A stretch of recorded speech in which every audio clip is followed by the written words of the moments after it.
오늘 말씀은 로마서 12장의 말씀이에요. 로마서 12장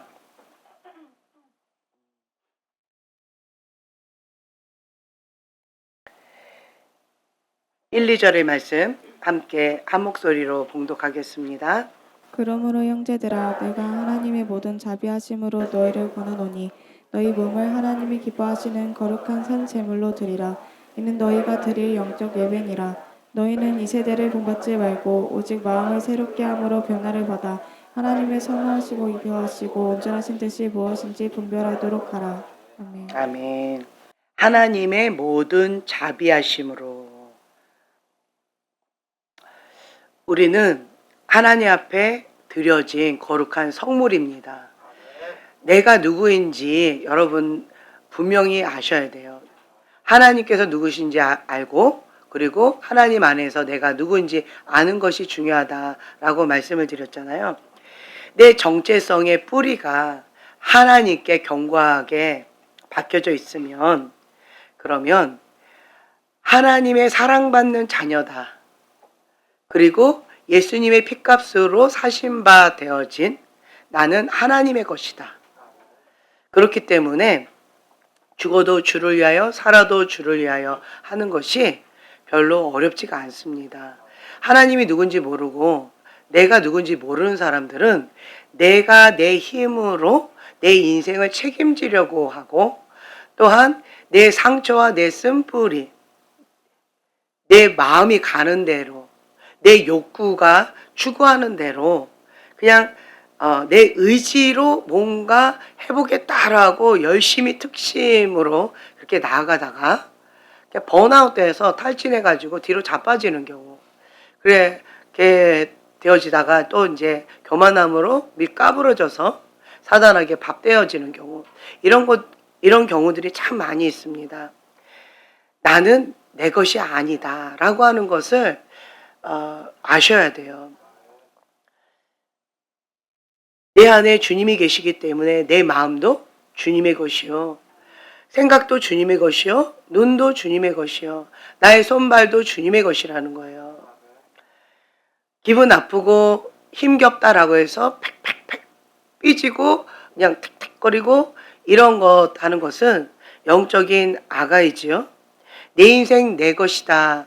내 몸, 내 돈, 내 시간, 내 집, 내 재산 다 내 것이다 라고 생각하고 내 맘대로 하다 보면 그냥 이리저리 치이고 상처투성이 이게 되어져요. 내가 나를 책임지려고 하고 더 이상 상처받지 않겠다라고 하면서 방어벽을 딱 치면 내가 힘이 많이 들어가요.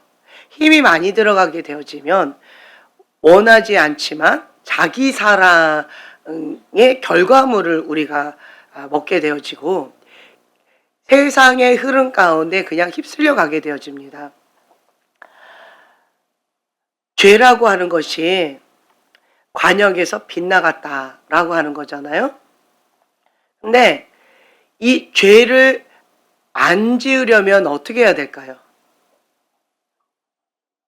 네, 날마다 자기를 부인하면 됩니다. 또 죄를 짓지 않으려면 어떻게 해야 될까요? 예, 죄를 짓지 않는 환경과 조건을 만들어야 됩니다. 또 죄를 짓지 않으려면 어떻게 해야 될까요? 예, 날마다 회개해야 돼요. 예수님, 예, 나의 모든 시선을 주님께 고정해야 됩니다. 자, 관역을 바르게 해야 되면 어떻게 해야 돼? 그 관역을 집중해야죠. 그렇죠? 집중해서 관역 가운데 쏴도 빗나가기가 쉬운데 집중을 해도 쉽지 않은데 집중하지 않고 멍 때리고 있으면 어렵다는 거죠. 죄를 짓는 방법은 무엇일까요? 그렇죠. 가만히 있으면 죄를 짓게 되어집니다. 그러니까 우리는 세상을 역행해서 가는 연어와 같은 그런 인생을 살아가요. 역행해서 가려니까 그 흐름을 그 센 물결을 역행해서 가려니까 얼마나 힘들어요. 그런데 가만히 있으면 힘을 빼면 세상의 흐름 가운데 그냥 휩쓸려 간다는 거죠. 죄 짓는 방법은 그냥 가만히 있으면 죄 짓게 되어져 있다. 죄 짓지 않기 위해서 우리가 몸부림치는 거고, 죄 짓지 않기 위해서 피 흘리기까지 싸우는 것이고, 죄 짓지 않기 위해서 주님 앞에 모든 생각을 사로잡아 그리스도께 복종하면서 날마다 죽노라 라고 하면서 주님 앞에 엎드리는 거지요. 기도하지 않는 자들은 숨을 쉬고 있지 않은 자들이에요. 기도는 호흡이다 라고 되어 있는데, 호흡하지 않고 살아갈 수 있을까요? 네. 호흡하지 않고 살아간다라고 착각하는 사람들이 혹 있다면 오늘 그 부분을 깨셔야 됩니다. 기도하지 않고 살아갈 수 있다? 그거 불가능해요. 어쩌다 한번 기도하면서 살아가고 있다? 그거 불가능해요. 하나님의 말씀과 기도로 거룩하여 짐이라. 하나님의 영은 거룩한 영이세요. 하나님의 말씀과 기도로 거룩해지는 거예요. 우리의 힘과 능으로는 거룩해질 수 없다. 내 힘으로는 할 수가 없다. 날마다 죽노라 라고 하는 그것도 내 힘으로 어려워요. 그럼 어떻게 해야 돼요? 날마다 죽어야 된다고 하는데. 그래서 우리가 성령님을 의지하는 거예요. 겸손은 뭘까요? 그렇죠. 어린 아가. 그냥 아가들을 보세요. 엄마 없으면 죽는다고 그냥 나 살려라 하고 울잖아요. 그것처럼 그러니까 우리가 예수님 없이는 한순간도 살아갈 수 없습니다라고 하는 그러한 마음으로, 어린아이 같은 마음으로 주님 앞에 전폭적으로 의지하는 것. 주님께 가까이 붙어 있는 것. 주님 안에 거하는 것. 주님의 말씀과 기도로 거룩하여 짐이라. 기도하지 않으면서 신앙생활할 수 있을까요? 불가능합니다. 기도하지 않으면서 불가능해요. 왜 기도를 할까요? 제가 저번에 말씀드렸던 설교 말씀을 좀 쭉 이어서 제가 하고 있는데 계속 반복해서 들으셨으면 좋겠어요. 내가 하나님의 거룩한 성물이다. 주님께 거룩하게 구별되어 바쳐졌어요. 거룩한 산 제물로 주 앞에 올려드렸다는 거예요. 그러면 이 번제물로 태워지는데 인간의 불로 태워지는 게 아니에요. 하나님의 불이 임합니다. 그래서 완전히 다 태워지는 거예요. 주님께서 흡양하셔요. 나는 주님의 것입니다. 너는 내 거다 하고 콩 찍는 거예요. 그래서 내가 주님 앞에 거룩하게 구별되어 드려진 그러한 거룩한 성물이기 때문에 하나님을 위하여서 쓰임받는 삶, 죽어도 주를 위하여 살아도 주를 위하여 그렇게 나아가는 삶, 그것이 마땅하다라고 하는 거예요. 그러려면 나의 생각을 바꿔야 돼요. 어떻게 바꿔야 될까요? 인간 중심적인 사고 체계, 자기 중심적인 사고 체계, 세상의 가치관, 그것을 박살내야 됩니다. 세상에서는 돈이 중요하다, 성공이 중요하다, 비교하는 거, 유행을 따라가는 거, 인정받아야 된다, 권력을 받아야 된다, 이익이 있어야 된다, 나에게 유익해야 된다, 나를 위해 한 것인가, 이런 식으로 나 중심적이라는 거예요. 세상의 가치관은. 이러한 세상의 가치관으로는 신앙생활을 하기가 어렵다는 거죠. 이거를 다 무너뜨리고 하나님 중심적인 사고체계로 이게 바뀌어져야 돼요. 모든 생각을 사로잡아 그리스도께 복종하는 삶. 나는 없다. 이게 되어져야 돼요. 내 감정 건드린다고, 내 상처 건드린다고 그것 갖고 마음의 샬롬을 빼앗기게 되어지면 신앙생활이 참 어려워요. 마지막 때에는 뭐가 식어간대요? 사랑이 식어간대요. 그만큼 악하다는 거고, 그만큼 죄가 그냥 인간이 짓는 그런 죄를 뛰어넘어서 악한 영, 그 배후에 악한 영이 조종하고 있는 그러한 죄들이 편마하다는 거예요. 지금 현대병이 정신질환이라고 합니다. 나르시시즘. 그리고 죄도 이거는 인간이 짓는 죄를 뛰어넘는 그런 악한 영들에 의해서 짓는 죄들. 정신질환도요, 그냥 인간적으로 정신질환을 뛰어넘어서 사악한 영이 그 뒤에 배후에 있는 그런 정신질환들이 많이 있어요. 그러니까 인간적인 어떤 그런 것들이 아니에요. 악한 영의 배후 가운데 이런 것들이 많이 있다. 그 집안 가운데 질병이 있고 고통이 있고 문제가 있다. 이거는 좀 이상하다라고 하는 그런 것들 보면 그 배후에 악한 영이 있다는 거예요. 그 집안 가운데 대대로 주장을 하고 있는 사악한 영이 반드시 있다는 거지요. 이 마지막 때는 인간적인 싸움이 아니라 영적인 싸움이다. 그래서 인간적으로 접근하면 안 된다라고 하는 거예요. 그러려면 우리의 싸움은 혈과 육이 아니고 영적인 싸움인데 그 싸움을 하려면 사단이 통로로 딱 자리 잡고 있는 게 크게 4가지라고 얘기했잖아요. 그 4가지 통로로 사단이 그냥 들어와 버리고 장악을 해버리는데, 그러면 우선은 이 4가지 통로를 다 차단을 해야 돼요. 그 차단한다라고 하는 것은 무엇을 의미할까요? 죄를 짓지 않는다는 것이고, 또 차단한다는 건 또 어떤 의미일까요? 회개한다는 거지요. 이 4가지 통로 가운데 그 집안 가운데 흐르는 가계의 저주, 그리고 우상 숭배, 또 습관적인 죄, 또 상처, 이런 것들이 있는데, 이 부분에 있어서 그 가게 흐르는 저주, 이거 좀 세요. 이거는 좀 만만치가 않아요. 작정하고 좀 해야 되는 큰 덩어리가 있는 것이고, 그 다음에 또 우상 숭배. 내 안에 이런저런 우상 덩어리가 얼마나 많은지 몰라요. 이걸 계속 제거해야 되는 거가 있고, 그런데 내가 징변하고 내 마음을 딱 잡고 맘만 먹으면 할 수 있는 것이 이 2가지가 있다는 거예요. 습관적인 죄. 이거 내가 끊을 수가 있는 것이고, 상처. 그러니까 마음을 지키는 거. 이 마음을 지키는 것도 내가 하나님 앞에 결단을 하면 할 수가 있는 거예요. 그런데 제가 내가라고 표현했지만 내가 할 수 있을까요? 없을까요? 없습니다. 그럼 어떻게 해야 돼요? 그렇죠. 성령님께서 주장해 주셔야 가능하다는 거예요. 그래서 지금 현재 우리가 할 수 있는 이 2가지 것은 주님 앞에 기도하면서 엎드리는 거예요. 기도하면 주님께서 보호해 주신다는 거죠.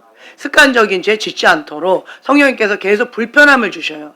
과거에는 그 죄에 대해서 죄라고 인식도 안 했고 그냥 쉽게 죄를 짓고 그리고 쉽게 넘어졌다라고 하는데, 이제는 불편함을 주세요. 누가? 내 안에 계신 그 성령님께서.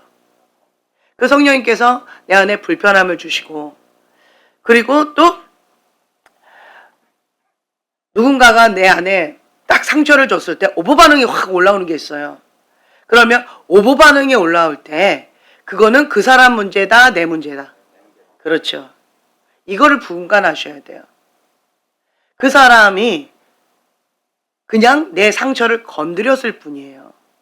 상처를 준 게 아니고 상처를 그냥 건드렸을 뿐이에요. 그래서 내가 오보 반응을 하는 거예요. 문제는 그 사람에게 있는 것이 아니라 나한테 있는 거예요. 그러면 그 사람한테 버럭하고 화를 내고 그냥 반응을 하는 것이 아니라 그때는 어떻게 해야 돼요? 내가 지금 오보 반응이 올라오고 있네? 왜 이렇게 화가 나지? 왜 이렇게 못 견디겠지? 왜 이게 이렇게 힘들지? 지금 오보 반응이 올라오고 있네? 이렇게 조금 다르네? 라고 인식하는 것 자체가 그 이면에는 그 어둠의 영의 정체를 드러내게 한다라고 표현을 했잖아요. 이상하네? 라고 하는 것. 내가 지금 오보 반응하고 있네? 좀 이상하네? 이것 자체가 그 이면에 내 안에 있는 그 상처를 통하여서 악한 영이 반응하고 있는 것을 내가 인지하는 거예요. 이게 내가 아니라는 거죠. 이상하네? 라고 했을 때 그 악한 영의 정체가 딱 드러나는 거죠. 그럼 이게 무엇일까? 성령님께 조명을 받는 거예요.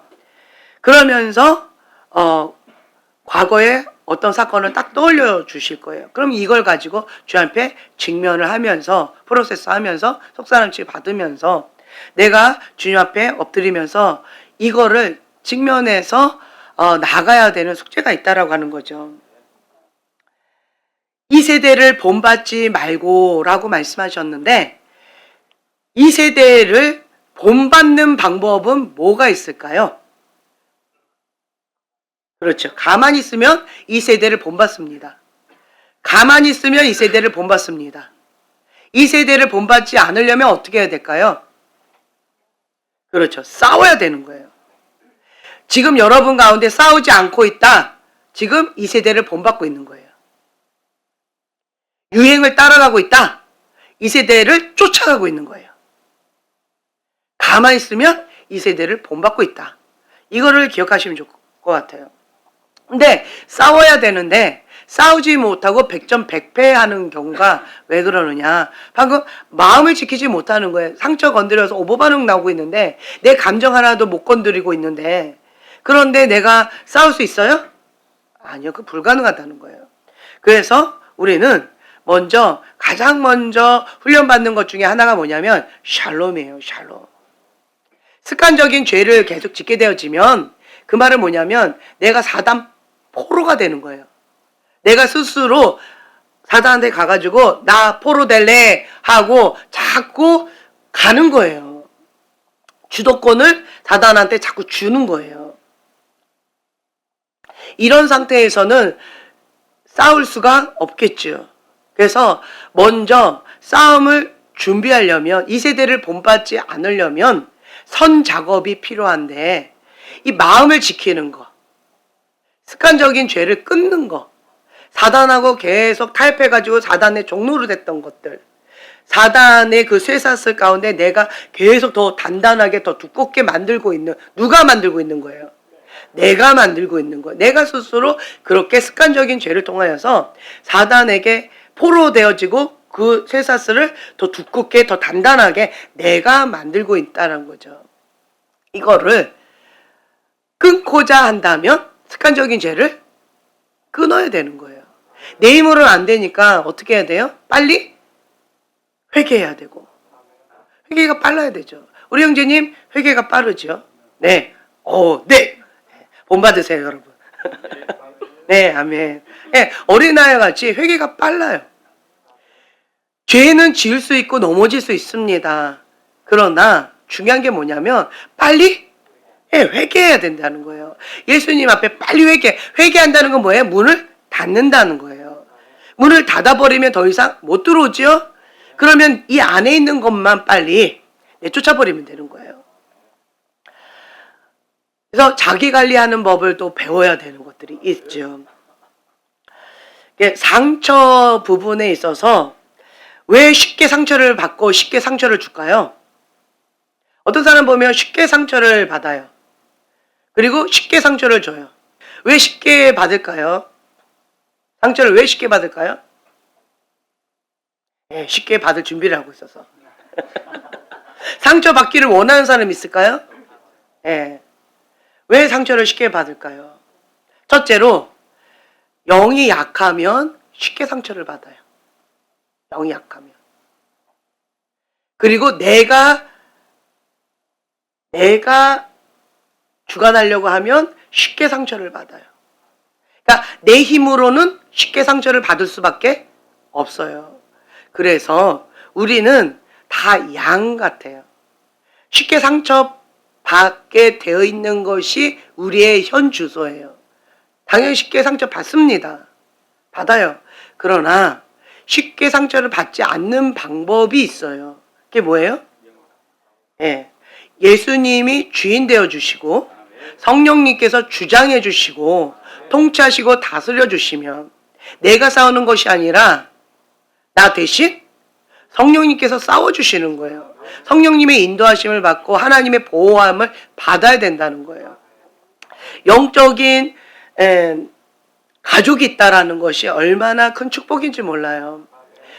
영적인 권위자 밑에서 보호를 받는다는 것이 얼마나 큰 축복인지 몰라요. 왜냐하면 내 힘으로 나 혼자 싸운다라고 한다면 쉽지 않습니다. 그러나 가족이 있다라고 한다는 것은 함께 도와준다는 거예요. 함께 중보해준다는 거예요. 같이 서로 상처를 주고받거니도 하지만, 그렇지만 딱 밖에서 적군이 등장하면 가족이 어떻게 바뀌어요? 서로 왼수같이 으르렁거리고 싸우고 치고받고 하다가 밖에서 왼수가 생기면 갑자기 한 편이 되어져서, 그러면서 그 외부에서 온 그 적을 같이 힘을 합해서 무찔러 버리잖아요. 그러더라고요. 그리고 이제 외부에 그 공격이 없으면 다시 다시 시작하는 거죠. 그러니까 이만큼 인간은 유약하다는 거예요. 예수님 없으면 우리는 그냥 상처를 받을 수밖에 없고 상처를 줄 수밖에 없어요. 왜 상처를 줄까요? 상처를 받았기 때문에 상처를 주는 거예요. 나는 상처를 받기만 했을까요? 아니에요. 여러분, 내가 무슨 상처를 주고 있지 모르겠죠. 그러면 어떻게 생각하시면 되냐면, 내가 상처를 주고 있는 거를 대부분 모르더라고요. 내가 상처를 받고 있는 영역은 잘 알더라고요. 똑같습니다. 똑같아요. 내가 쉽게 상처받는 그 영역, 내가 쉽게 상처를 주고 있다라고 그렇게 이해하시면 좋아요. 말로 쉽게 상처를 받는 사람은 말로 쉽게 상처를 줍니다. 내가 쉽게 상처를 받는 그 영역이 내가 쉽게 상처를 주는 영역이다 라고 한다면 이 피해 망상에서 벗어날 수가 있어요. 내가 피해자가 아니라 내가 가해자라는 거예요. 그걸 알게 되어지면 여러분들이 이게 정신이 번쩍 드는 거예요. 제가 과거에도 제가 말씀드렸는데, 저희 어머니가 상처가 많으신데 그 상처를 저한테 다 쏟아내셨어요. 그러니까 나는 그냥 일방적으로 그 상처를 그냥 받아야만 되는 상황이에요.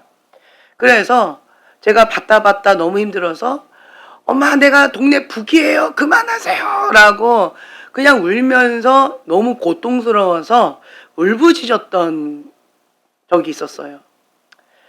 이제 그러고는 내가 내 방에 들어왔는데 며칠 뒤에 제 동생이 저한테 똑같이 그러고 있더라고요. 언니 그만해, 내가 동네 북이야 하고 이 아이가 막 소리치면서 너무 고통스러워 하는데 제가 순간 충격을 좀 받았어요. 내 모습을 보는 거예요. 며칠 전에 내가 엄마한테 했던 모습인데 이 아이가 나를 향해서 지금 고통스러워하고 있네. 아무 생각 없이 내가 받았던 그 상처를 제 동생한테 막 그렇게 쏟아냈는데, 근데 인식을 못하고 무식 가운데 했던 거였어요. 그 모습을 보면서 제가 충격을 받고 내가 피해자라고 생각해서 피해 망상에 빠져서 되게 피해자 콤플렉스에 있었었는데 내가 가해자구나. 내가 혐오했던 그 모습을 내가 지금 현재 하고 있네. 그 내 모습이 너무 충격이었던 것 같아요. 그래서 그때부터 제가 태도가 좀 바뀌어졌어요. 이게 아마 고등학교 때이지 않을까 싶어요, 이 사건이. 근데 그때 이후로 제가 좀 바뀌었어요. 뭐가 바뀌었냐라고 한다면 나는 피해자가 아니라 가해자구나. 내가 피해자의 입장에 있을 때는 용서 쉽게 돼요? 용서 어려워요? 용서 어려워요. 그런데 내가 가해자 입장이 되니까 제 동생한테 용서받고 싶더라고요. 너무 원하더라고요. 그러니까 피해자 입장에도 가보고 가해자 입장에도 있는 내 모습 가운데 가해자를 나는 용서를 못하겠는데 내가 가해자 입장에서는 너무 미안한 마음과 용서받고 싶은 그러한 간절한 마음이 있더라고요. 그래서 그때부터 정말 심각하게 고민하면서 웬만한 죄는 제가 내가 용서받고 싶은 그 마음으로 다 용서하려고 몸부림쳤던 것 같아요. 예, 중요한 거 웬만한 죄는 그렇게 해서 웬만해서는 제가 마음에 이렇게 품지 않았어요. 하나님 앞에 기도를 많이 했던 게 뭐냐면 내 마음을 내가 지키기가 어려우니까, 그리고 그게 자꾸 쌓이니까 하나님 앞에 망각의 은혜를 달라고 기도를 했어요. 주님, 내가 아픈 거, 상처받았던 거, 고통받았던 거, 내 힘으로 이게 용서가 잘 안 되고 쓴뿌리가 자꾸 올라와서 힘겹습니다. 그래서 망각의 은혜를 주세요. 그래서 다 지워버리고 싶어요. 그렇게 기도했었었는데 주님께서 저의 기도를 들어주신 것 같아요. 그래서 제 동생이 뭐라고 막 해가지고 마음이 상했는데, 너 두고 보자. 너도 이 입장 되면 내가 꼭 너처럼 똑같이 복수해 주리라 라고 이제 각오를 했는데, 딱 그 상황이 된 거는 같은데 뭐였는지가 기억이 안 나는 거야. 나 화났어. 이러면 왜? 그럼 모르겠어. 화를 낼 수가 없는 거예요. 이 상황이었던 것 같은데, 뭔지 기분은 나빴는데, 화가 내야 되는데 그 이유를 모르겠으니까 얼버무리다가 오히려 당하던 적이 많았어요. 근데 얼마 전에도 박조사님 저하고 그런 일이 비슷하게 일어났어요. 서로가 뭐가 트러블 있었는데 본인도 잊어버리고 나도 잊어버리고, 근데 뭔가 기분은 안 좋았어. 그래서 우리 뭔가 트러블은 있었던 것 같은데 뭐였지? 기억은 안 나네? 이러고 그냥 이게 넘어가던 그런 거가 있는데, 그래서 제가 딱 떠올랐던 게 망각의 은혜. 그러니까 우리 싸우다가 갑자기 뭐가 훅 들어와가지고 갑자기 둘이 한편이 돼서 같이 무질르고, 그리고 이제 다시 싸워야 되는데 뭔가 잊어버렸어요. 예, 그랬던 사건이었어요. 그러면서 그때 제가 딱 떠올랐던 게 뭐였냐면, 망각의 은혜. 내가 그렇게 사춘기 시절에 중고등 학생 때 그렇게 망각의 은혜를 구했었었는데, 근데 2차전을 하려고 했는데, 근데 잊어버려서 2차전을 할 수 없는 주님의 은혜 가운데 나아가는 거. 근데 그 상황 가운데서 제가 감사한 마음도 들었고, 그 다음 또 한 가지는 쉽게 마음을 이렇게 푸는 사람이 있어요. 박조선생 같은 경우는 마음을 좀 쉽게 풀더라고요. 쉽게 풀어요. 내가 미안하다라고 하면 이제 막 꽁 해가지고 잘 안 푸는 사람들이 있는데, 쉽게 푸는 사람들이 있어요. 예. 초콜릿 100개만 주면 쉽게 푼대요. 그러면 초콜릿 100개 주면 돼요. 그러니까 이 마음에 있어서 내 마음을 빨리 용서하고 내 마음의 샬롬을 지키는 것, 이게 되어져야 우리가 영적인 싸움을 할 수가 있고 이 말씀에 순종이 되어져요. 이 말씀에는 거룩한 산제물로 드려라, 영적 예배다, 이 세대를 본받지 말라, 그리고 분별해라, 이렇게 저렇게 말씀하시고 명령하시는데, 이 말씀을 지켜 행해야 되는데, 지켜 행하기는커녕 그냥 나 혼자 그냥 업앤다운 돼서 나 혼자 그냥 힘겨운 이런 것들이 많이 있다는 거예요. 그러려면 먼저 모든 생각을 사로잡아 그리스도께 복종하는 훈련을 받아야 돼요. 어떤 사람은 영적 전쟁에 능한 용사로서 정말 잘 싸워 나가는 사람이 있는데, 어떤 사람은 100점 100패예요. 그 이유가 뭘까요? 훈련을 받았느냐, 훈련을 받지 않았느냐의 차이예요. 훈련을 안 받은 사람들은 영적 전쟁 어려워합니다. 그런데 훈련을 받은 사람들은 노하우가 있어요. 방법을 배워가는 거거든요. 그래서 그것을 훈련받아서 영적 전쟁에 능한 용사로서 한다는 거죠. 무기가 있어도 무기를 사용하는 방법을 모르면 짐덩어리가 되어져요. 근데 훈련을 받으면 이 무기를 어떨 때 사용하고 어떨 때 사용하지 않는지 이런 것까지도 배워요. 그러다 보니까 훈련을 받게 되어지면 효율적으로 영적 전쟁을 하게 되어진다는 거죠. 또한 자기 관리를 잘하는 사람이 있고 자기 관리를 못하는 사람이 있어요. 그 차이가 뭘까요? 그렇죠. 훈련이에요. 자기 관리를 하는 거에 있어서 훈련된 자와 훈련되지 않은 자예요. 자기 혼자 주먹구식으로 이렇게 본다 저렇게 본다 라고 하는 사람은 곧 자기 우물에서 벗어나기가 쉽지 않아요. 그냥 요만조만한 고싸움에서 혼자서 막 잉잉앙앙 이러면서 하는 경우들이 많이 있어요. 재능은 있다 할지라도 국가대표가 되려면 누구를 만나야 돼요? 그렇죠. 국가대표 코치를 만나야 돼요. 그래야 제대로 우리가 훈련받아서 국가대표 선수로 성장해 나갈 수가 있어요. 동네 축구에서 그냥 주먹구시로 뻥 축구라고 얘기하더라고요. 그렇게 해서는 늘지를 않는다는 거예요. 그냥 그 정도에서 바운더리에서 벗어나지 못해요. 그 차이가 훈련이라는 거예요. 훈련을 받는 강도가 달라요. 동네에서 훈련받는 강도와 국가대표로서의 훈련받는 강도가 다를까요? 같을까요? 다르다는 거예요. 기준도 다르다는 거예요. 자기 혼자 주먹구식으로 하는 사람들은 자기 나름대로 훈련을 하겠죠. 네. 그러나 요거는 자기 우물에서 벗어나기가 어려워요. 혼자서는 신앙생활하기가 어렵습니다. 그래서 우리는 가족 공동체가 있다는 게 얼마나 큰 축복인지 몰라요. 제가 여러분들한테도 계속 말씀드렸는데 하나님께서 붙여주시었다라고 하는 사람, 그런 사람들은 내가 원하든 원하지 않든 주님께서 계속 기도를 시켜주시고 권위의 보호 가운데에서 제가 계속 영적 싸움 가운데에서 승리하게 되어지면 그 권위 아래 들어온 사람들은 그냥 덤으로 승리한 보호를 받게 되어져요. 불필요한 싸움을 안 하게 되어져요.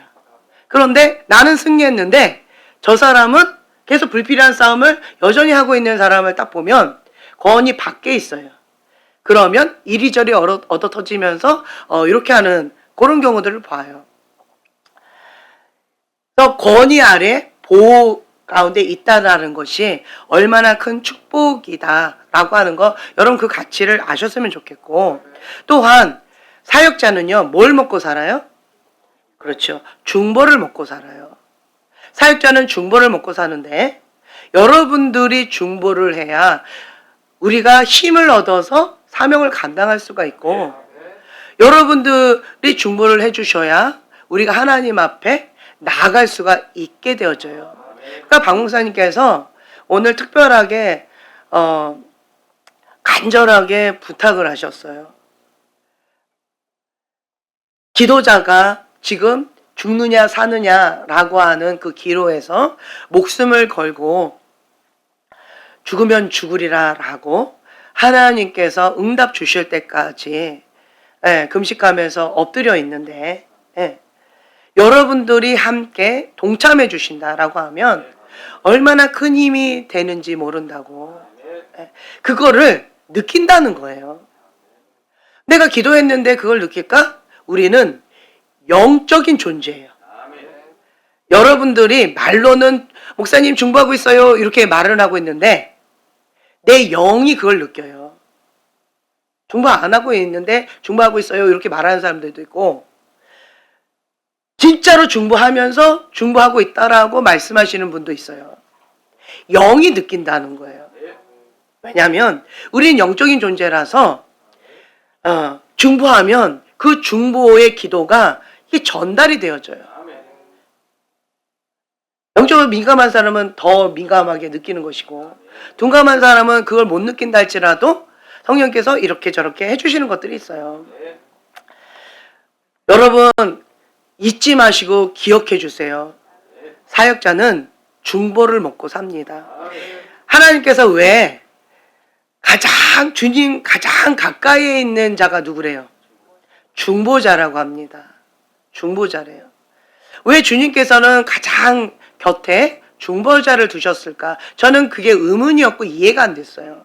나 같으면 능력자들, 전 세계를 다니면서 막 복음 전파하는 그러한 파워풀한 능력이 좀 얼마나 많아요? 그렇죠? 그런 자들이 가장 가까이에 있을 거라고 저는 생각을 했었어요. 근데 정말 하나님은 내 생각과 너무 다르네. 왜 주님 가장 가까이에 중보자를 두셨지? 라고 이해가 안 됐는데, 근데 제가 사역자가 되고 보니까 주님의 마음이 이해가 돼요. 가장 소중한 분이 누군지 아세요? 네, 중보자예요. 중보자예요, 중보자. 그리고 또 마음과 힘 하나로 되어져서 함께 나아가는 자들. 한 영으로 함께 나아가는 그러한 자들. 정말 소중하고 중요하다는 거죠. 물론 뭐 물질로도 도와주시면 너무 감사하고 먹을 거 줘도 행복하고 그렇죠? 섬겨주셔도 날아갈 것 같이 너무나도 감사하고 이런 것들도 있습니다. 마음이 있다는 거죠. 그리고 중보하려면요. 뭘 걸고 싸우는 줄 아세요? 목숨 걸고 싸우는 거예요. 제가 여러분들을 중보할 때 그냥 가볍게 중보하면요. 승리하는 거 쉽지 않아요.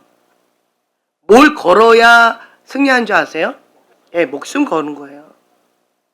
저번에도 말씀드렸던 것 같은데 그냥 대충 중보하면 그러면 내가 질 때도 있고 이길 때도 있어요. 내가 진다고 해도 내가 이긴다고 해도 나한테는 뭐 이득될 것도 별로 없고 해가 될 것도 별로 없어요. 다만 당사자들한테는 치명적이에요. 근데 제가 그 모습을 한번 예전에 경험했다고 말씀드렸잖아요. 내가 졌는데 그 당사자한테는 너무 치명적이었어요. 그것 가운데 내가 죄책감과 정죄감과 그 사단한테 져버렸다라고 하는 그 모멸감과 여러 가지 힘겨운 그 감정에서 너무 힘들었던 것 같아요. 그때 제가 말씀드렸는데 다른 거는 내가 100점 100승을 했는데 왜냐면 나한테 맡겨주신 싸움은 승리가 보장된 싸움이니까 내가 뭘 걸고 목숨 걸고 싸웠는데 내가 목숨 걸고 싸웠는데도 목숨을 못 걸었던 딱 한 가지가 있었어요. 그게 뭔지 아세요? 뱀의 모습으로 나온 거예요. 구렁이의 모습으로 나온 거예요. 이따만한 구렁이. 두께가 이따만한 거예요. 그러니까 제가 거기에는 제가 얼어버렸던 것 같아요. 그래서 내가 싸우지 못하고 그냥 얼어버려서 져버렸어요. 그때 그 결과로 인해서 너무 마음이 어려워서 그 당사자가 그래서 제가 그 다음부터는 이제는 어떤 모양으로 나타난다 할지라도 내가 끝까지 승리하겠다라고 하고 그리고는 이제 딱 버텼더니 그런 모양으로 또 나타났어요. 제가 어떻게 했을까요? 너무 잔인해서 말은 안 하겠고 어쨌든 승리했습니다. 그냥 죽으면 죽으리라 라고 아주 끝장을 보면서 내가 가장 유약한 어떤 약점을 갖고 이 사단이 그런 모양으로 나타났는데 그래도 나는 지지 않겠다. 왜냐면 내가 지면 나한테는 뭐 특별한 건 없지만 당사자한테는 너무 치명적인 거예요. 제가 그거를 한번 경험하고 나서는 중보를 할 때 나를 위한 기도는 질 때도 있고 이길 때도 있어요. 그러나 중보를 할 때는 목숨을 걸고 싸우게 되어져요.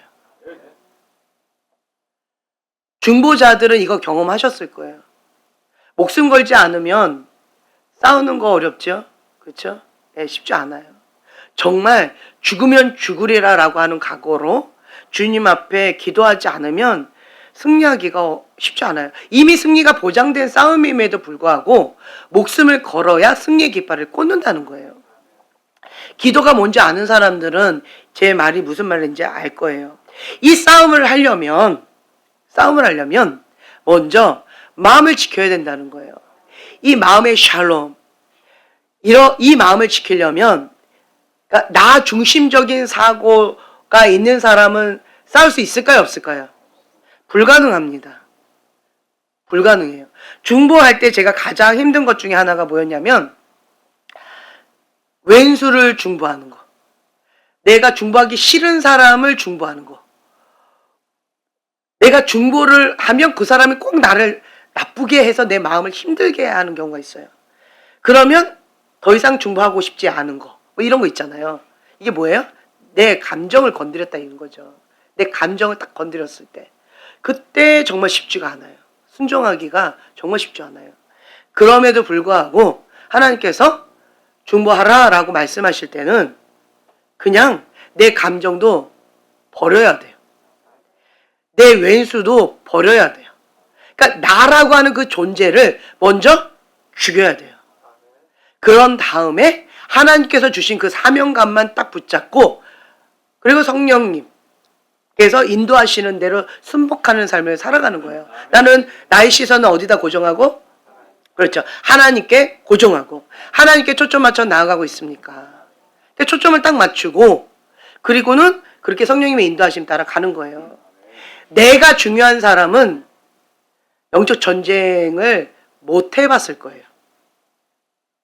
내가 중요한데 영적 전쟁한다? 글쎄요, 난 잘 모르겠어요. 그거 불가능하더라고요. 내가 원하는 어떠한 것을 취하기 위해서 싸우는 거는 해보셨겠지요. 그러나 나 중심적인 사람이 영적 전쟁을 한다? 그거는 불가능한 것 같아요. 그건 불가능해요. 성령님의 인도하심을 따라가게 되어진다면 그냥 성령의 소욕을 쫓아가면 육의 소욕이 멀어진다고 하잖아요. 네. 너 죽어라 이게 아니에요. 그냥 성령님께 초점 맞춰서 나아가게 되어지면 얘는 점점점 멀어지게 되어지고 관심이 없어지고 죽어져 가고 나하고 상관없어지고 이렇게 되어지는 거거든요. 그래서 영적 전쟁을 하는 것, 역행해서 우리가 나아가는 것, 이거를 그냥 하다 보면 세상이 점점점 멀어지게 되어지고 관심이 없어지게 되어져요. 그리고 내 힘으로, 내 능으로 하는 어떤 그 경계선이 있는데 거기까지는 자기 의로 싸울 수가 있어요. 괜찮아요. 그러나 그 경계선을 넘어가는 그 싸움은 내 힘으로 능으로 불가능합니다. 내가 죽지 않으면 순종하는 거 어렵고 영적 전쟁하는 거 어려워요. 왜냐하면 사단은 나의 가장 아킬레스건, 약점, 쥐레밭 그거를 건들거든요. 내가 싸우려고 딱 폼을 잡았는데 쥐레밭 그냥 한번 버튼 하나만 딱 눌렀는데 내가 그냥 자폭해버렸어요. 그럼 싸워보지도 못하고 진 거예요. 끝난 거예요. 이런 상황에서 영적 전쟁한다? 그건 불가능하거든요. 그래서 이 네 가지 통로 가운데에서 내가 뭔가 사단에게 빌미가 잡힌 상태에서는 제대로 영적 전쟁하기가 어렵다는 거예요. 이 세대를 본받지 말고 이것조차도 불가능하다는 거예요. 불가능해요.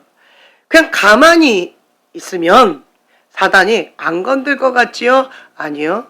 내 안에 가만히 있으면 내가 스스로 죄를 짓게 되어지고 그냥 이렇게 떠밀려 가는 거예요. 하나님과 점점점 멀어지고 세상과 점점점 가까워지고 사단과는 점점점 가까워지게 되어져요. 그러니까 엉뚱한 생각, 엉뚱한 말을 하는 경우들이 많이 있어요. 모든 생각을 사로잡아 그리스도께 복종하는 것, 하나님의 말씀 가운데 순복하는 것, 이게 먼저 되어져야 된다는 거죠. 내가 누군지를 명확하게 아는 것, 하나님의 모든 자비하심, 나의 정체성의 뿌리를 하나님의 자비하심에 두는 거예요. 하나님의 선하심, 하나님의 선하시고 기뻐하시고 온전하신 그 뜻, 하나님은 선하신 분이세요. 하나님께서 나한테 요구하시는 것은 내가 느껴질 때는 당장은 좀 어려운 것 같고 당장은 좀 이해가 되지 않고 내가 왜 이런지는 모르겠고, 그런데 결국은 하나님께서 이것을 나한테 요구하실 때는 하나님의 선하신 뜻이 반드시 있다는 거예요. 합력하여 선을 이루시는 그 하나님, 그 하나님을 신뢰하고 그 하나님을 사랑하기 때문에 그 하나님의 선하시고 기뻐하신 그 뜻이 무엇인지 분별하고자 모든 에너지가 그쪽에 쏠려 있다는 거예요. 하나님의 사람은 내 뜻을 추구하지 않습니다. 내 뜻과 하나님의 뜻은 같을까요? 다를까요? 다릅니다. 그래서 하나님의 뜻을 추구하려면 내 뜻을 어떻게 해야 돼요? 죽여야 됩니다. 버려야 돼요. 그렇지 않은 상태에서 하나님의 뜻을 아는 건 불가능하고 하나님의 뜻을 쫓아가는 건 불가능해요. 하나님 아버지의 마음과 내 마음이 같을까요? 다를까요? 다릅니다. 그래서 나의 이러한 좁은 이 마음을 버려야 돼요. 그리고 하나님 아버지의 마음을 달라고 계속 기도해야 된다는 거예요.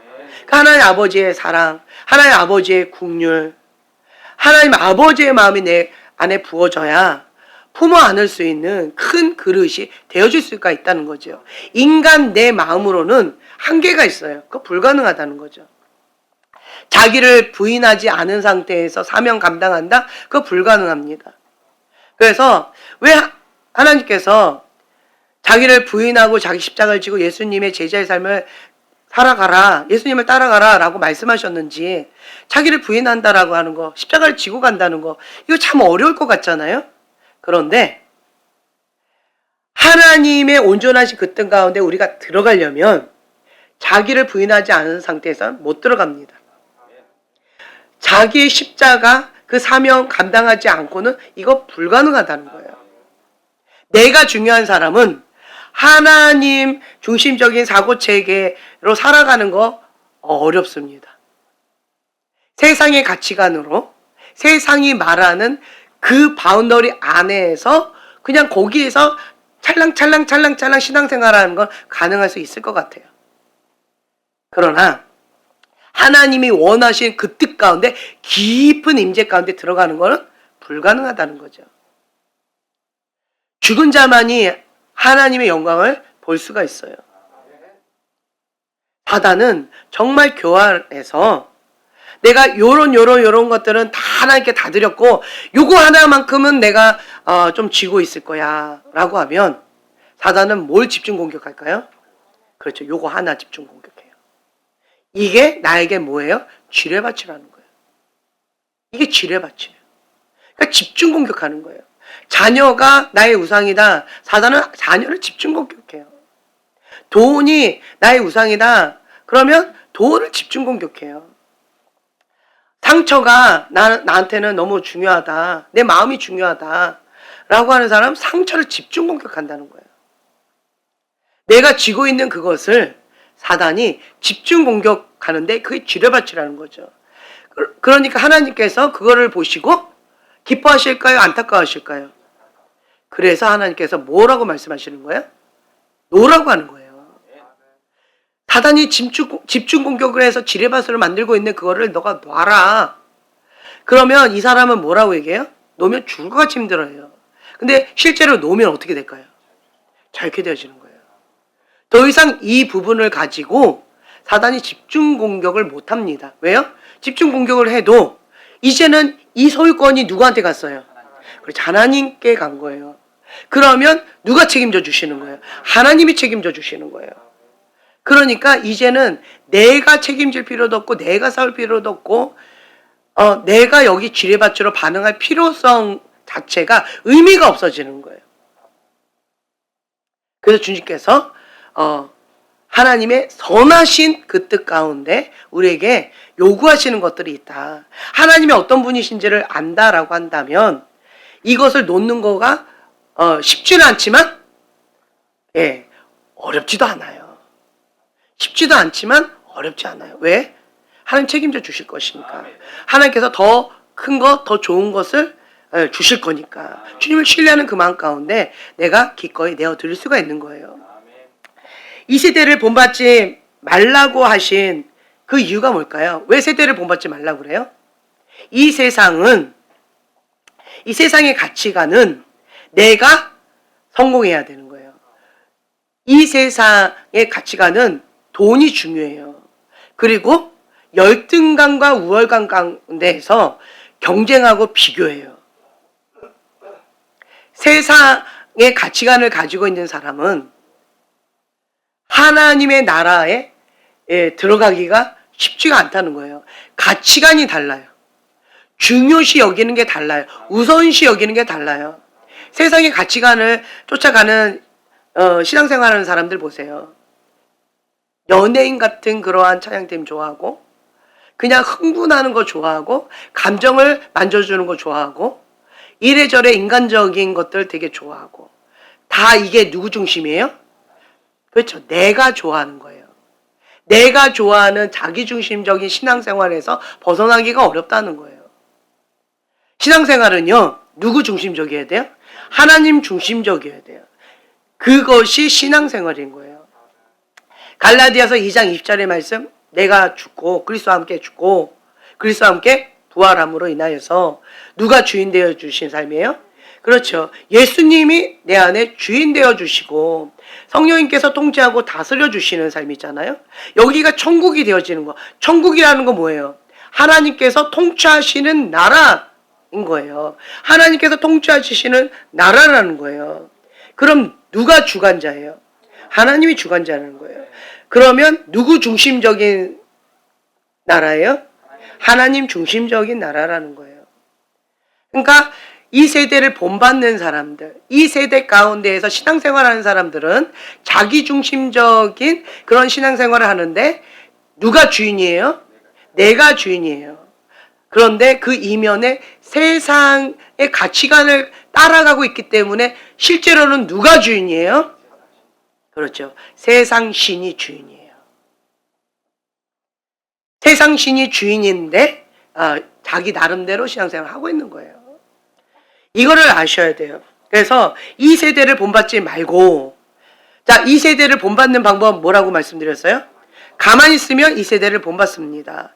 이 세대를 본받지 않으려면 어떻게 해야 돼요? 역행에 가야 돼요. 치열한 영적 전쟁을 해야 되는 거예요. 피 흘리까지 싸워야 되는 거예요. 그래서 하나님 중심적인 사고체계로 우리가 나아가야 된다라고 하는 거죠. 오늘은 여기까지 하고 마치겠습니다. 하나님의 뜻을 아는 성도는 자기의 욕망을 내려놓고 하나님의 나라와 하나님의 뜻을 먼저 구하는 자입니다. 가장 거룩하고 가장 가치 있는 삶이 하나님의 뜻을 위하여, 하나님을 위하여 쓰임받는 거룩한 성물이 되는 것임을 우리가 다시 한번 고백합니다. 우리는 거룩한 예배자로서, 거룩한 사람으로서 하나님 앞에 구별되어 드린 하나님의 성물입니다. 세상의 가치관을 따라가지 아니하고 하나님 중심적인 사고체계로 모든 생각을 사로잡아 그리스도께 복종하는 삶, 날마다 내가 죽음으로 말미암아 내 안에 주님이 사시는 삶 살아가는 자가 참된 행복한 자입니다. 주님, 날마다 주님을 더 가까이 경험하고 더 깊이 주님을 만나는 삶 살아갈 수 있도록 축복하여 주시옵소서. 하나님께 쓰임받는 자가 가장 거룩하고 가장 가치 있는 그러한 자입니다. 주님, 우리가 하나님을 위하여 쓰임받는 자 될 수 있도록 축복하여 주시옵소서. 감사드리며 예수님의 이름으로 기도합니다. 아멘.